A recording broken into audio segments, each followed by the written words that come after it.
October 31st, 1926. Illusionist Harry Houdini dies after performing his mysterious get punched repeatedly in the stomach trick.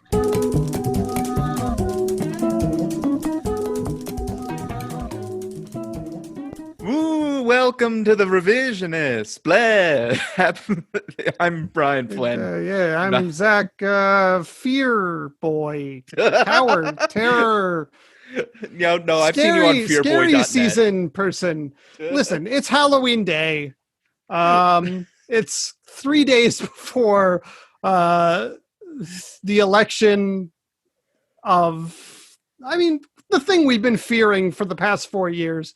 If you're not scared, truly, I don't know what to say to you. Yeah, Jesus. We're recording this a little ways out, so who knows what has happened between. Yeah, it's about 10 days till Halloween right now.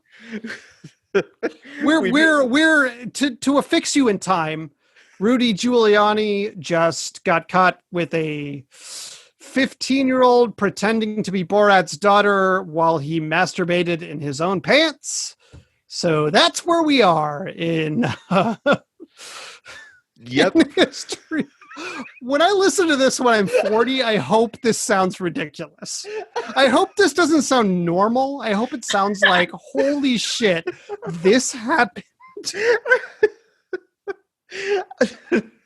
I'm sorry. I don't mean to exclude our guest.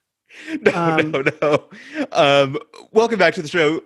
Our very first guest on the show, and one of our favorites, Kira MagCalen. Everyone, Kira, thank you for being here. Thanks for having me. You do have a new podcast also coming up called Careless Fires, which we'll talk more about later. But I want to make sure we mention that up top. Yeah, I'm pretty excited about it. It's a podcast about Colorado, so if you don't live in Colorado, you won't care. No, it's very. I'm having a lot of fun with it. So, very, very minorly, the topic of this discussion is associated with Denver. He got married to one of his several wives. Yeah. Oh, that's right. In Denver, Colorado. Yeah, we're closing out this year's 3-part Halloween spooktacular with a discussion of Mr. Happy Halloween Holmes himself, H.H. Holmes. If you didn't Tony Stark's assistant, Happy Halloween Holmes. Yes, that's exactly right. Jon Favreau, serial killer. Mm-hmm. Listeners, if you've been following along, we don't have results yet as of the time of recording for Spring-Heeled Jack. We'll update you on that next time. We do have the final results for the Highgate Vampire, and Zach's alternate history won out for that, which featured it drew heavily from the sort of Twilight universe, the Twilight cinematic universe, among other things. Yeah, among other better things than that. The Highgate Vampire had a number of romantic paramours, and it was a story for the ages.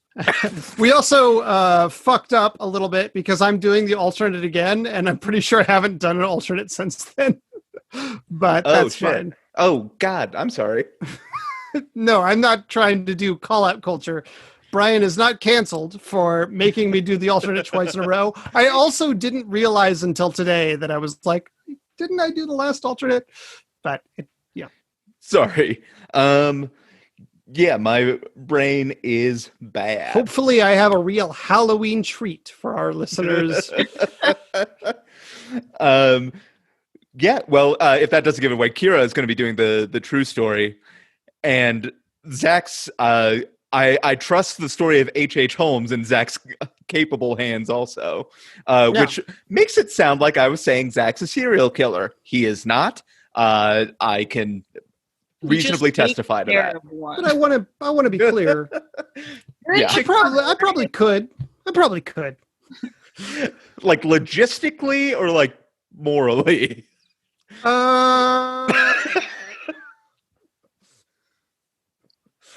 Logistically, I think actually logistically, being a serial killer is easier than most people think. If you target people that How much of this do you want to have like associated with you? You're like, I gave it some thought. All you need is like a van and a big stick. Like, no, truly. I think if you were to target homeless people do not give a shit, and it's a fault with our society. But it's probably quite easy. I imagine if you were a serial killer, you would be like very empathetically saying that to your victims. I'm still going big stick as you're just clubbing them to death. This is really a societal problem. I'm sorry. This isn't on you or me. This is just this is how Cap has treated us both.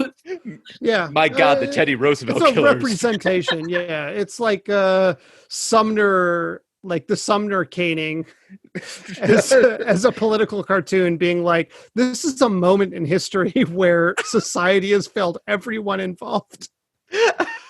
But it failed the person doing the caning less than the person receiving the caning. Yeah, that's generally how it works. That's how you fill the empty hole in yourself that comes from living in that society that is built on that like aggressive carnivorous model of capitalism. Is you just have to go out and just de-stress by murdering people. That's how we get the purge. This is I'm going to be We're honest, like 2 steps away from purge territory. If we were making a diagram, we just have like one set of question marks and then purge on the flowchart. Let's be honest. Yes, I will say emphatically, this is our last episode before the election. People who believe in QAnon, I don't like them, but in some regards, society has failed those people because they are dead stupid. They were not raised with the appropriate critical thinking skills. If you're a QAnon follower of this podcast, I think this is like the second time in as many episodes we've addressed our audience as potential QAnon adherents. Honestly, this podcast is ideal for it because we have an alternate frame of history. But we came up with this podcast well before the very idea of it was sort of threatening. Yeah, because let's be honest, Brian and I are Q. We're Q. So vote for Joe Biden. We were wrong. We messed it up. Well, it started as a Q from Star Trek thing.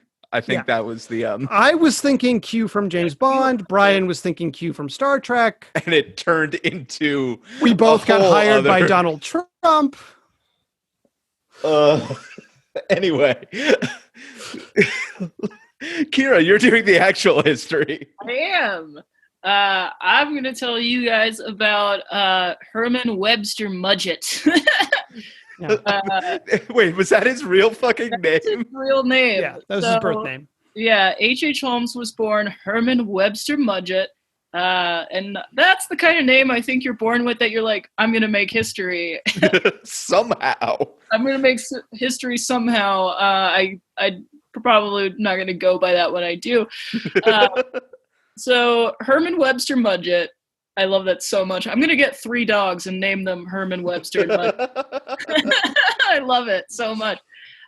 He was a disturbed child. He tortured a lot of animals as a little kid, but he was also considered pretty intelligent.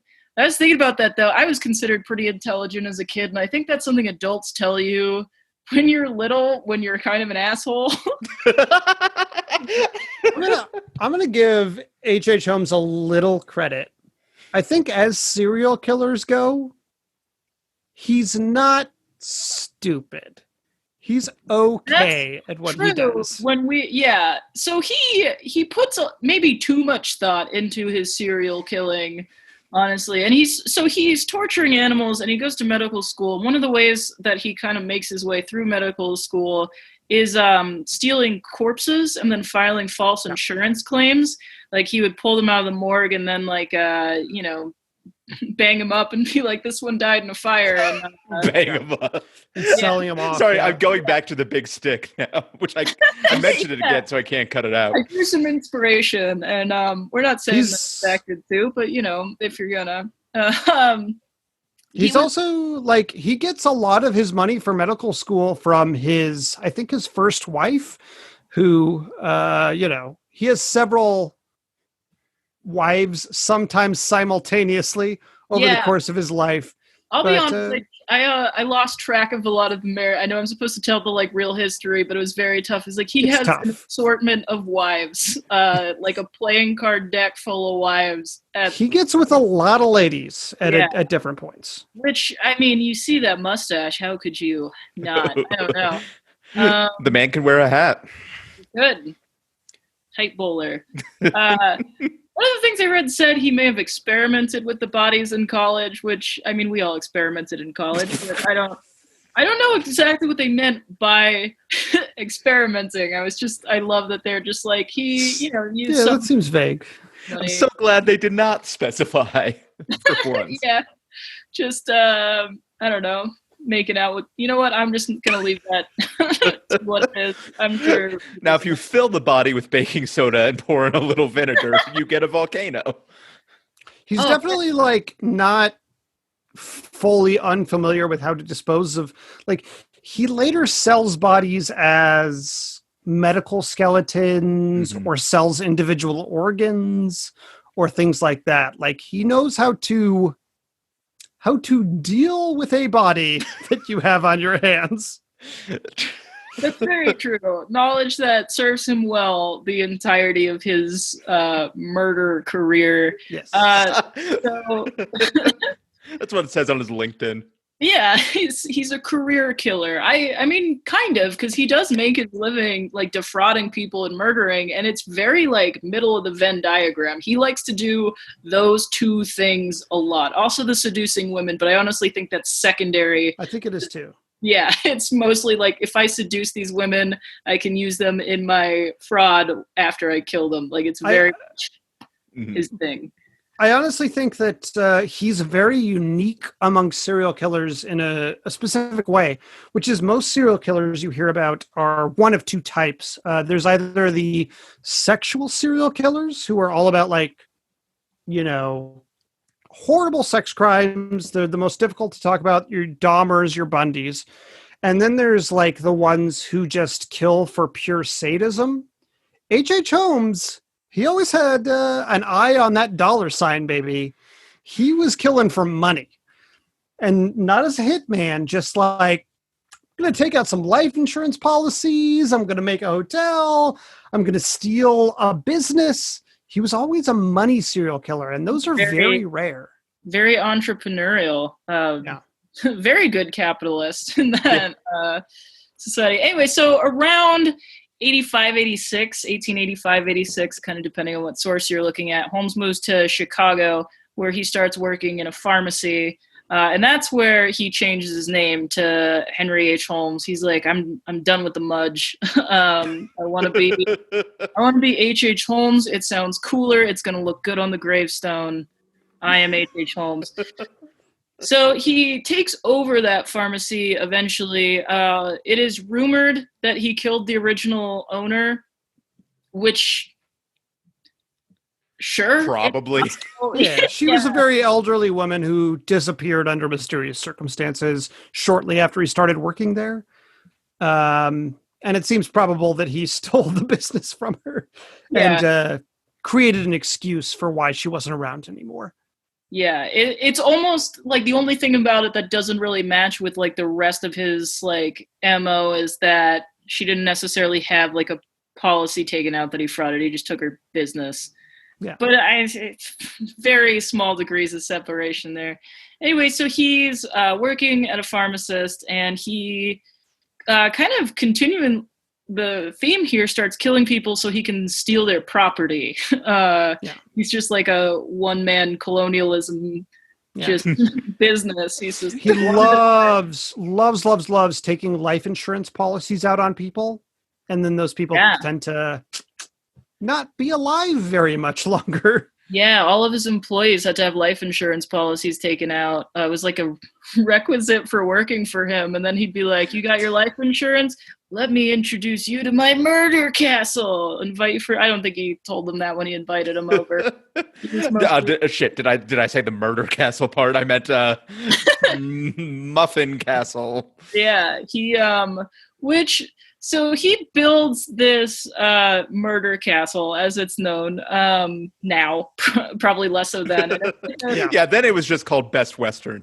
Yeah, it was like a multi-purpose building, and he did it. And this is another one of those things. Like, he was a smart guy, just like whatever dimension he's from seems like he seems like he would be from like Halloween World. Like, he doesn't seem like he's operating with just like different logic, but like he's operating pretty logically.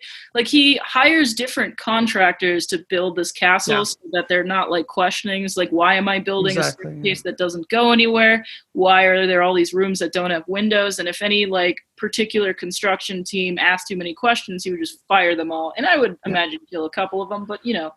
And he tended towards, from what I read, like contractors who didn't speak English, and on average fired them every 3 weeks. So nobody knew what the fuck was going on with the construction of this building or the layout. It was just constantly hiring and firing people who didn't even know the language. So, So was it a death trap zoning wise anyway? Maybe. But so he builds. Look, this podcast is partially about the importance of building inspection and proper vetting of your contractors. Yeah, I mean, I don't know when Cintas was founded, but they would not have. They'd be like, "You need a fire extinguisher next to this staircase that goes straight into the wall." So many OSHA violations in this murder castle. In the murder castle. So there's like all kinds of, it's very escape roomy, like it's a little over engineered for just basic killing people, but he's got like secret passageways and trap doors. There were like ships that you could send bodies down. He had soundproof rooms, doors with locks on the outside. From what I heard, there were like 35 rooms in this hotel that were totally normal rooms. And then a number of rooms that were like, there's a gas pipe that goes in there. There's a chute that like goes down to the basement. And he had already had like a few life insurance policies. He's conveniently cashed in at this point for like between $10,000 and $20,000, which at that time was like a lot of money. Yeah, he was good at his pairing of hobbies, or really not hobbies. It is a career at the rate that he does it. So yeah, he's no longer open micing. Yeah, at this point, he's definitely pro. Like he's made more with fraud and killing people than I think the three of us combined will make in our lifetime. If you for sure for inflation, yeah, he was a millionaire by the time he started the hotel. Based exclusively on fraudulent life insurance claims. So, I mean, I don't know, was that easier to do back then than it is now? Probably, but that's just me telling myself not to be inspired by what's happening. So, 1893 is the World's Fair, which the World's Fair is just kind of a weird thing to me. Just from we don't really have them anymore, do we? No, that might be good. It's like you'd see all these cool inventions, but there was also these kind of like pretty dark elements of only like white men were really allowed in the middle of it. And any like person of color was like kind of like forced into this middle section. So I don't love the World's Fair. I don't know why I feel like the need to like throw that in here because it doesn't really have anything to do with Holmes except for he's just like, this is an opportunity for me. He capitalized on the fact that a lot of people were coming into the city and didn't have a lot of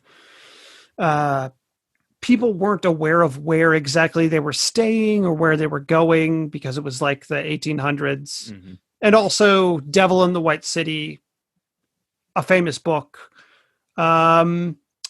is about the World's Fair and H.H. Holmes at the same time. Yeah. Well, he gets a lot of women that are coming in to visit the fair to to offer lodging at this point. Yeah. I did also look it up, and this calculator only goes back to 1913 for inflation.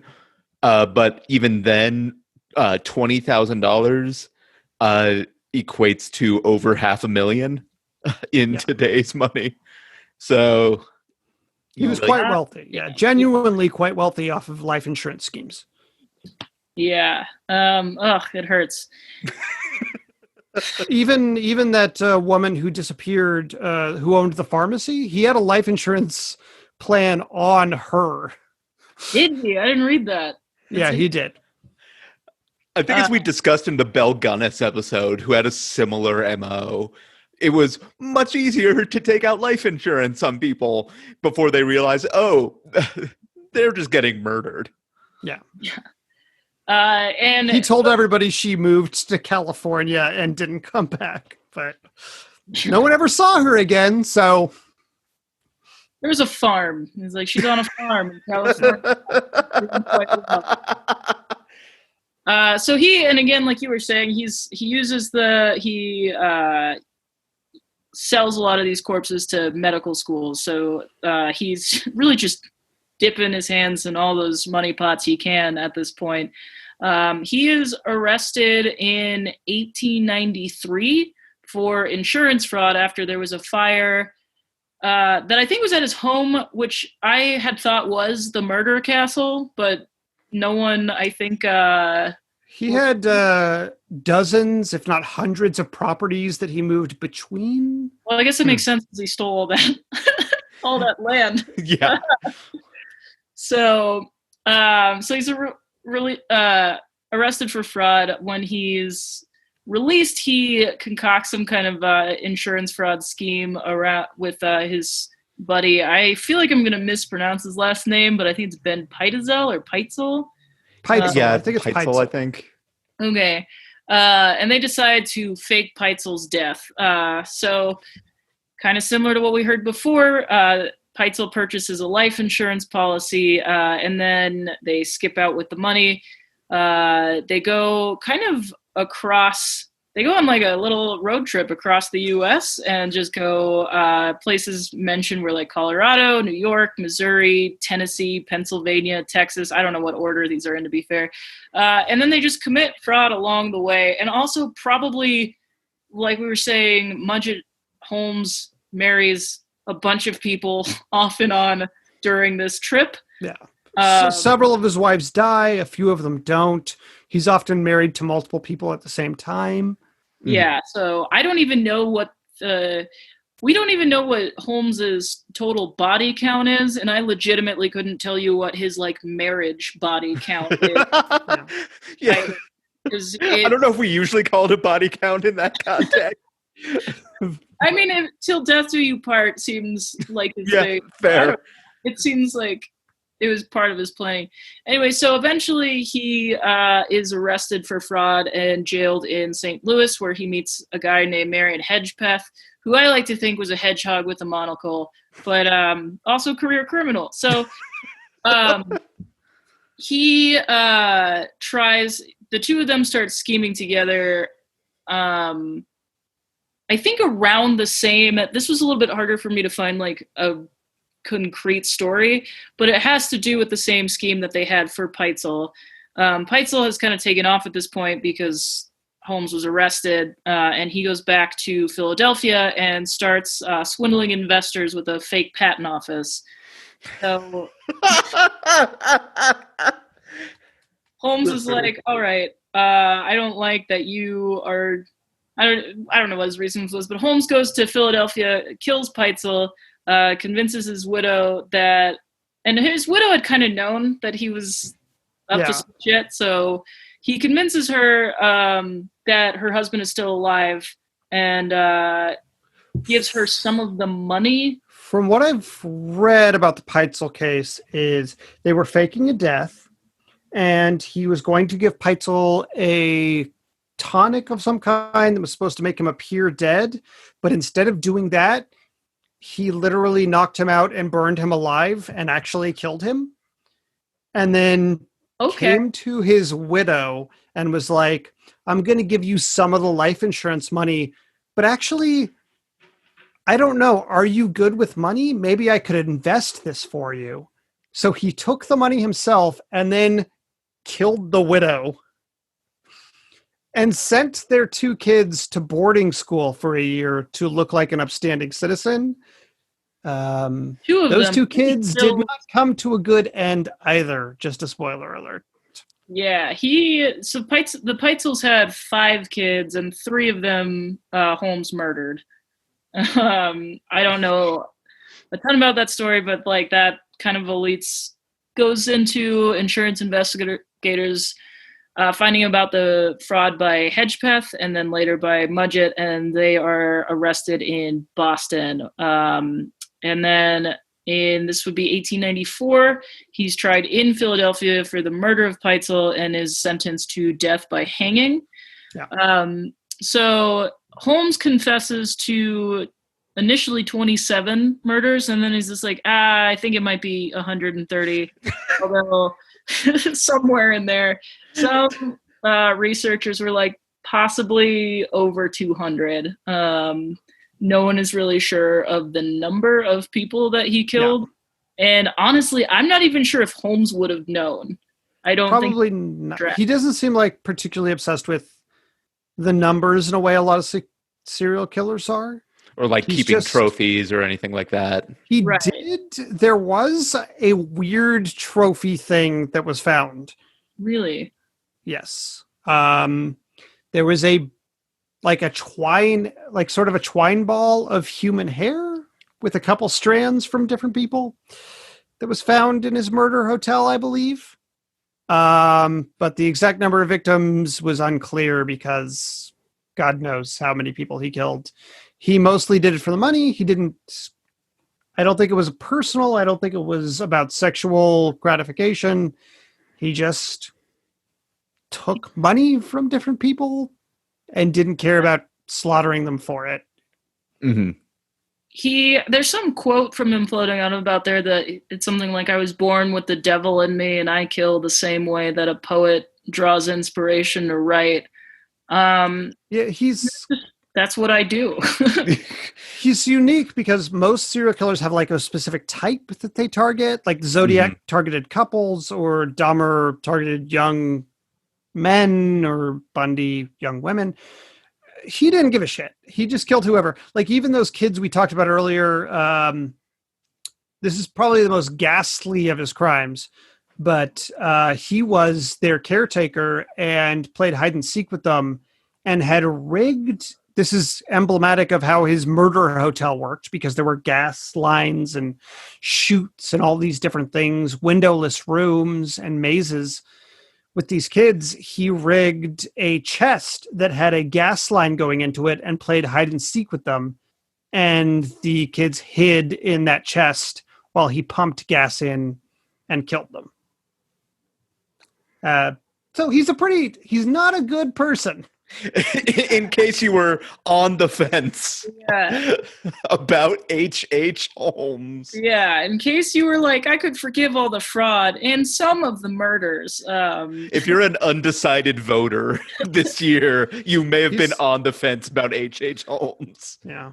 He also, he defended himself in his trial. Of course. And apparently did a decent job. People said that about Ted Bundy too, that he did a decent job defending himself. But didn't Ted Bundy actually go to law school? Sorry, I'm not sure. Off topic. He did. But he obviously was found guilty. His execution was botched. He was hung. His neck didn't break. And apparently his legs were dancing for like 15 minutes while he was hung. And he was requested to be buried under like 2 tons of concrete because he didn't want people digging up his body and tearing it apart. And then in the weeks after he died, the judge who sentenced him, the coroner in his case, one of his father's victims, all died under mysterious circumstances, disease, poison, an explosion. There's like, at least look up the Holmes curse, because there's like 7 to 10 people who were involved in his case who died in the months after he died in weird ways. Huh. So he was a mummy. Yeah.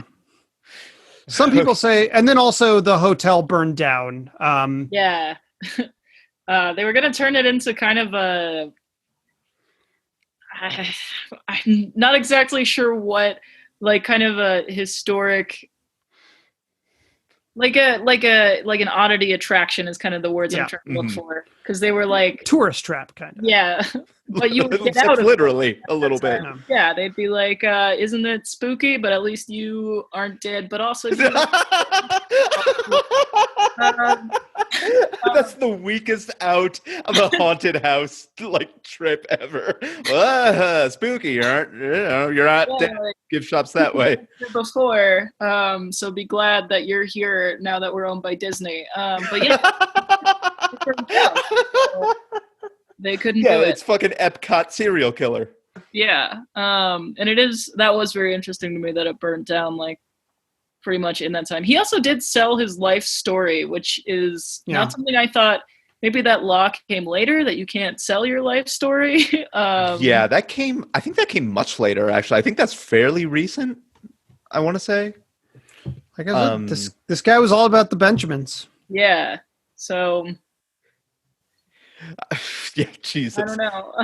I mean, with the story of H.H. Holmes, there's no good out other than, yikes, a little bit. Yeah, there's a lot of like reading, because you're right, he's like very smart, and there's a lot of just like, man, like if you could have just like tweaked it and just like turned him slightly to the left, he could have just like designed some like great like alternate reality game escape rooms.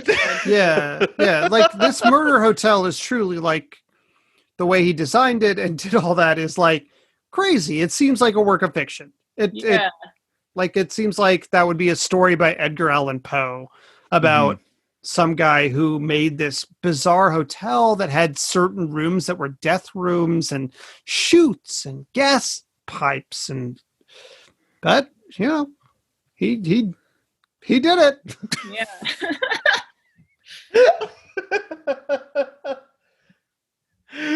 Kira, thank you.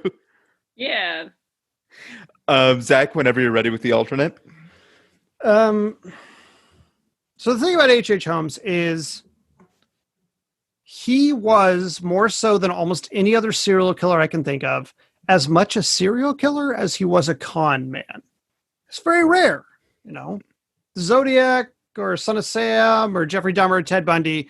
They killed people. They didn't really make money off of it. They just killed people for whatever reason.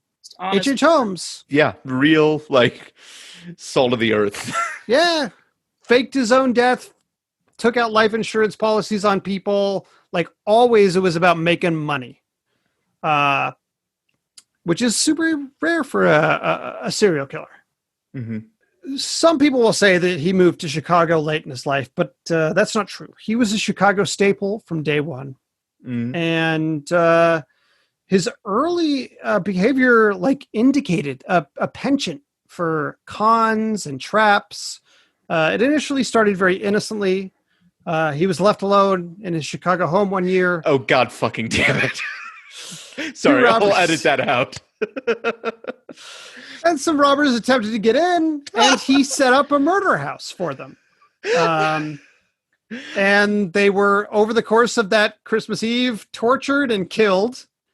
And Holmes gave away their bodies, which he dissolved. He was good at getting rid of bodies. Mm-hmm.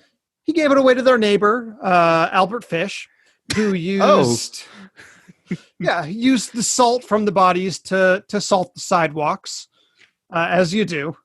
And just 1 year later, he became interested in hotels. He was separated from his parents, having only their credit card, and ended up lost in New York.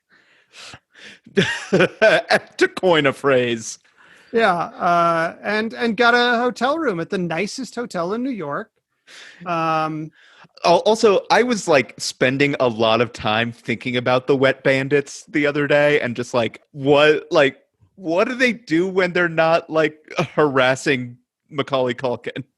Well, Like, do they live together? Are they well, like? you might want to rewatch the films because they clearly have like a work relationship. Yeah. They knock off the richest houses in Chicago. In the first movie, it makes total sense. In the second movie, it's nonsense because they escape from jail and hitch a ride on a fish truck. Anyways, Right. Holmes killed several employees at the nicest hotel in New York, including Tim Curry. He killed 2 more burglars in a murder house of his own design and stole the money that they were taking from a toy store on Christmas, leaving their bodies for the pigeons to eat in Central Park. As a teen back in Chicago, Holmes was known to con his parents and teachers regularly. He would get by his charms and looks, as he did in later interviews with, say, the pharmaceutical woman who he worked for when he first, got that pharmacy near where his hotel was built. He would skip school. He would fool his parents by playing sick, and in his bed he would hide underneath the sheets the body of a vagrant he had murdered. Hijinks would ensue, and he would have his lackey friend and one of his 8 or so girlfriends gallivant around Chicago. Mm-hmm. They would do, standard pranks. They would be placing a reservation under the Sausage King of Chicago's name. Yep. And then, murdering the Sausage King of Chicago so that they could take the place of the reservation. All that to get a reservation at a restaurant. 8 girlfriends, you gotta get a big table reservation. Yeah, it's people to get the occupancy. Time, none of them knew about each other. So is that like different places? So he'd have to like go to different tables. Just as he was married. I gotta to use the bathroom, and there's like 8 of them, so he's using the bathroom a lot. But he's the Sausage King of Chicago, baby. Just as he was married in real life to 3 or 4 people at a time at some points. But certainly they were never at like Outback Steakhouse at the same time. Mm-hmm. So he would get on a major parade float by killing the person who was supposed to be on that parade float and taking their place. A major parade float. A major parade float, the main one. None of those shit ass parade floats. You want the finale one.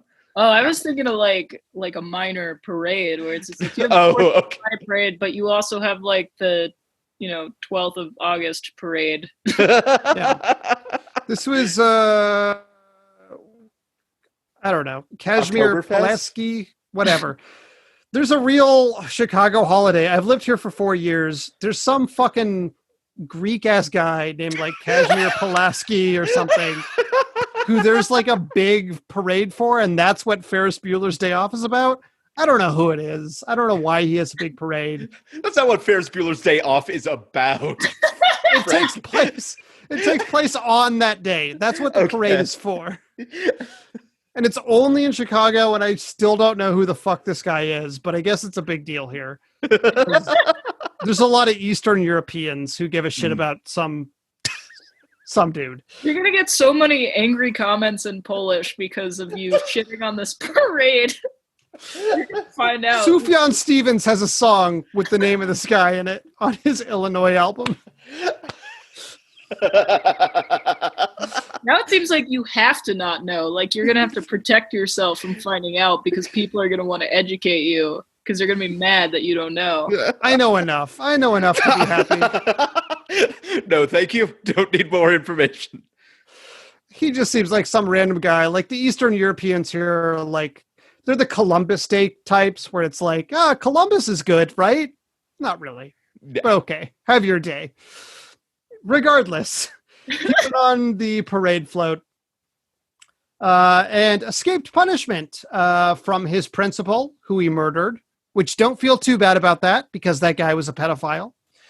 And also Yeah. He murdered his friend's father by putting his unconscious body in his fancy sports car and reversing it out of his raised garage window with the body still inside.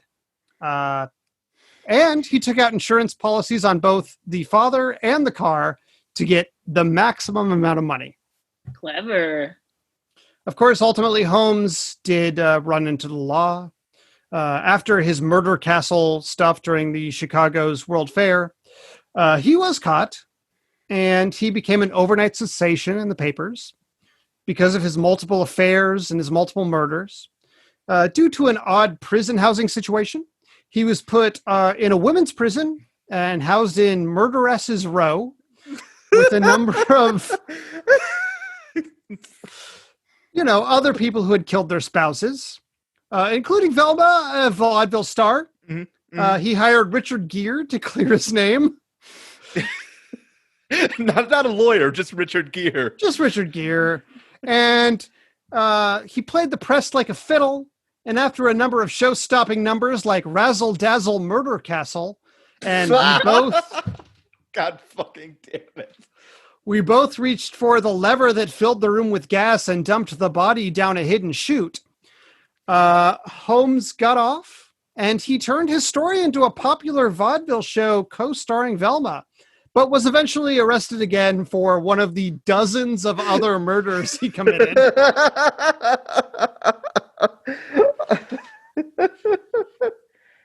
And he was then hanged and buried under 2 tons of concrete. Or so you would think. Because the botched hanging and the 2 tons of concrete were the perfect way to hide a fake execution and make it look like no one make sure that no one would ever dig up or check up on the body. Afterwards, the Holmes curse came about, and numerous people involved with the case were killed under extremely suspicious circumstances. But was in fact Holmes himself exacting revenge, culminating in him burning down his own hotel to hide the rest of the evidence. So, for the rest of his life, Holmes fell back into conning people and his knowledge of pharmaceuticals. For many years, he took various names, just as he was originally Herman Mudgett and eventually H.H. Holmes and numerous other pseudonyms. He kept on taking new pseudonyms. And eventually, he took up identifying himself under the guise of being a woman, not because he was trans or because he was an LGBTQ person, because making trans people killers is not cool, J.K. Rowling. This was just purely for con reasons. So he took up the guise of a woman and took his love of death one step further. He was obsessed with the Greek god Thanatos, so he created a new company, Theranos. He couldn't hide his deep voice, but he still pretended to be a woman. He kept his same last name. And eventually his pharmaceutical con got found out. And for the current moment, Elizabeth Holmes is in hot water again. But he's always found a way out before. So he's also like, what, 140? 150? Wait, what year is it? Like 160? I mean, yeah, that's happened before. Yeah. He made a deal with the Dark Wanderer. How about that? I just want to make sure we covered our bases on that. Zach, thank you. Sure. Wasn't expecting the Theranos turn. I thought you were going in a Mrs. Doubtfire direction for some reason, but I'm like, there's no murder in that. Well, he does murder those. I mean, Holmes murders those kids, so you never know. Yeah. That's true. There's no murder in Ferris Bueller. What am I saying? Yeah, I like how you. There is Jeffrey Jones, so there's that. I started with Chicago staple movies and ended up with Elizabeth Holmes and H.H. Holmes have the same last name, so I guess that's where I'm going. Nice. And they're both in pharmaceuticals. So Both sort of in scam pharmaceuticals. Yeah. Listeners, before we move on to judgment, you may have seen this on our social media feed a couple weeks ago, but we're running a special thing to incentivize some charitable giving. So right now, if you send a donation of $20 or more to the Sylvia Rivera Law Project, which fights to make sure that people everywhere can assert their own gender identity, send a donation of $20 or more, take a screenshot of that, and send it to us at revisionistpodcast@gmail.com. We'll send you a t-shirt. Also send your address and shirt size before I forget. I'm not going to guess on either of those. One, I'm much more likely to get right than the other. It's a great organization. And we've already gotten a couple responses. So, hopefully we can get some money their way this holiday season, which is going to be very weird for a lot of nonprofits. If I may interject immediately, we've obviously talked a lot about coronavirus and Black Lives Matter stuff a lot recently. This is a unique week because when this is released, the election is in 3 days. And if you have not voted yet, I would strongly suggest you vote. And do not vote for Donald Trump, I would argue. That would be my main thing. Mm-hmm.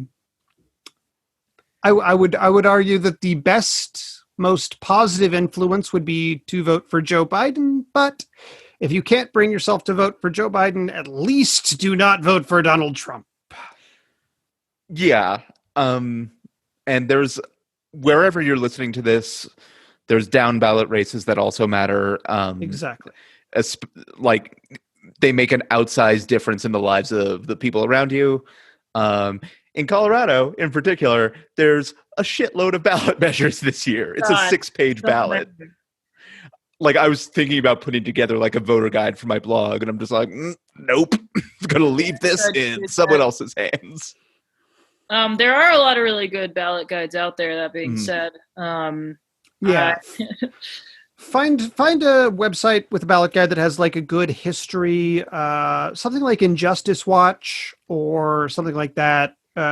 Generally speaking, even your local public radio station, generally, especially if you live in a major city, they will usually have your municipal initiatives as well, which is what I based a lot of mine on, including like judges and shit. Yeah, about 5 minutes of online detective work will find a ballot, a ballot guide that aligns with your personal beliefs. Yeah. Also, don't just like Google judges and shit. That's not a good way to find the information you need. Yeah, find an organization that does good work that has ideas about what the judges and the ballot initiatives do. Yeah. And then after the election, don't think everything's done because there's... Well, we'll talk about that next time. This is before the election? There will be different sorts of work to do depending on the outcome. You'll either need to put on a still suit and start distilling your own waste into water or like write some letters. But to give you a break, if you're listening to this day of release, it's fucking Halloween. Enjoy your Halloween. Mm-hmm.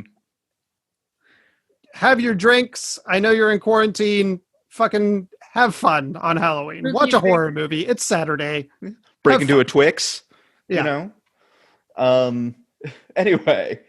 And all the other stuff, if you want to ask us a question, write us a letter, hear that shit on air, you can send that to the aforementioned email, revisionspodcast@gmail.com, and hit us up on Instagram, Twitter, Facebook, even though I've long since deactivated mine. Rate and review on your podcast service of choice. Okay. Especially iTunes. Especially iTunes. Um, yeah, fucking Google, Jesus. Sorry, I'm mad at Google. Kira, do you want to tell us a little more about Careless Fires? Sure. So, Careless Fires, like I was saying, is a podcast about Colorado. And that means a lot of different things. We look a lot at Colorado history, but we also look at ecology and how history shapes that ecology. We look at how moments in the past shape movements now and how those movements grow and change over time. So, there's kind of a wide range of things that you'll hear us talking about. I guess this will come out after the first one is released. The first episode will be focusing on the role of the Ku Klux Klan in the 1920s. And we have a lot of other exciting stuff coming up throughout the rest of the season. So definitely check us out.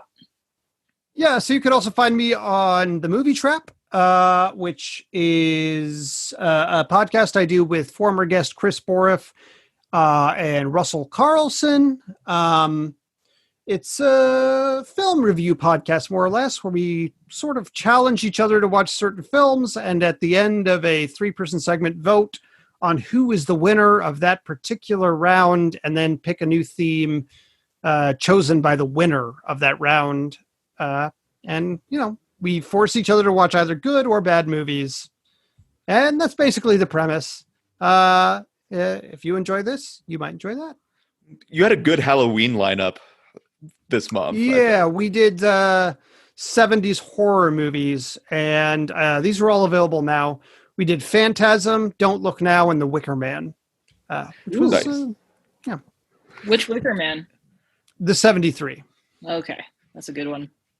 Yeah. Not the misogynistic Neil LaBute one from like 2003, where Nicolas Cage beats the shit out of women who are like trying to create a new matriarchy.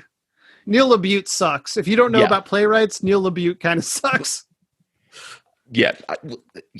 I remember doing him in like scenes the first time I was in college and being like, okay. And then finding out more about him. Yeah. Anyway, as for me, listeners, I don't think I have much to add to our voting message. But yeah, can again follow the podcast on Twitter, which is somewhat turning into my personal Twitter, and I apologize for that. But yeah, that brings us to the judgment phase of the show, which, man, I am, on the one hand, Zach took us down several different twisting roads, more than I thought he would. But also the true story of H.H. Holmes is very... He's a weird one. Yeah, he's like a unique... Yeah, it's very unique. It's figure. Full of things you don't quite expect. It's especially if you're his business partner or married Or spouse, to him. Yeah. Anyone who thought they would walk away alive a week or two later. Or just like a hotel guest. Yeah. Jesus. So, yeah, I think I will cast my initial vote for the actual history of H.H. Holmes. But listeners, voting is now open to you on Patreon, and check out Instagram next week for the final poll. But Kira, thank you so much for joining us. Yeah, thanks for having me. And Zach, thank you, as always, for being here. Of course. And I think that'll do it for this episode. The cauldron's slowly losing its boil, and the bats are flying away for the winter. Enjoy actual Halloween day if you're listening to this on the day of release. Mm-hmm. Halloween. I would say one last anecdote. I don't know why. I was walking around town today, like just to get out of the house, and I saw a bar that was open, and they had in their entryway a sign that said "Enter at your own risk," and I was like, right now, Of all times. So enjoy your Halloween. It's scarier than ever out there, but Figure at out a least way have to give some- out candy safely. have some fun with a Babadook this Halloween.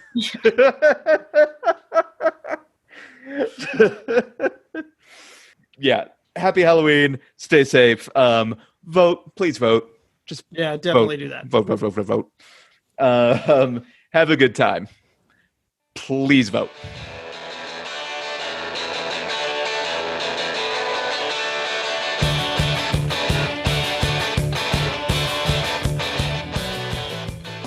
October 31st, 1517. Martin Luther posts his 95 theses on the door of the Castle Church in Wittenberg.